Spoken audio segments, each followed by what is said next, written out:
Community centres அல்லது trust சம்மந்தமாக அதாவது பில்டிங் செய்கிறாங்கன்னா எங்களுடைய டிசைனிங் காஸ்ட்டு எங்களுடைய சூப்பர்வைசிங் காஸ்ட்டு வந்து ஃப்ரீ ஆஃப் காஸ்ட்டில் பண்ணி கொடுத்துட்றோம். நான் சென்னையில் வந்து ரோட்டரி கிளப் ஆஃப் கிட்டி அப்படிங்கிற ஒரு கிளப்பில் வந்து மெம்பராக இருக்கேன். அந்த கிளப்பில் செய்யக்கூடிய லாஸ்ட்டாக வந்து இந்த வருஷத்தில் அதாவது 2021 செவ்வாப்பேட்டையில் வந்து ஒரு ஆர்ஃபனேஜ் பண்ணி கொடுத்துறாங்க. அந்த ஆர்ஃபனேஜ் வந்து நாங்கள் தான் ஃபாலோ பண்ணிகிட்டு இருக்கோம். அதில் வந்து வித்தவுட் ப்ராஃபிட், அதாவது என்னுடைய எந்த மார்ஜின் இல்லாமல் எங்களுடைய சைட் இன்ஜினியர் வந்து அந்த சைட்டை போய் விசிட் பண்ணி வந்திருக்காங்க. நாங்கள் எங்கள் ப்ராஃபிட் இல்லாமல் நாங்கள் அந்த ப்ராஜெக்ட் பண்ணி கொடுக்குறோம். அதுபோக வந்து சிதம்பரம், கடலூர் இந்த மாதிரி இடங்களையும் நாங்கள் பண்ணியிருக்கோம்.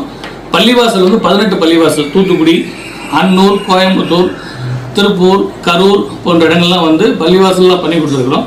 அதுபோக வந்து ஒரு கோயில் ஒன்று பண்ணி கொடுத்துருக்கோம். நம்ம வந்து ஆந்திரா பக்கத்தில் ஒரு சாய்பாபா கோயிலும் வந்து இந்த மாதிரி என்னுடைய மார்ஜின் ஃப்ரீ அப்படிங்கிற ஒரு கான்செப்டில் பண்ணி கொடுத்துருக்கோம். நான் இது மூலமாக இன்னும் உங்களுக்கு சொல்கிறேன், எங்கேயாவது வந்து யாராவது ஒரு ட்ரஸ்ட் மூலமாக ஒரு விஷயம் செய்கிறீங்க, கம்யூனிட்டி சென்டர் பண்ணுறீங்க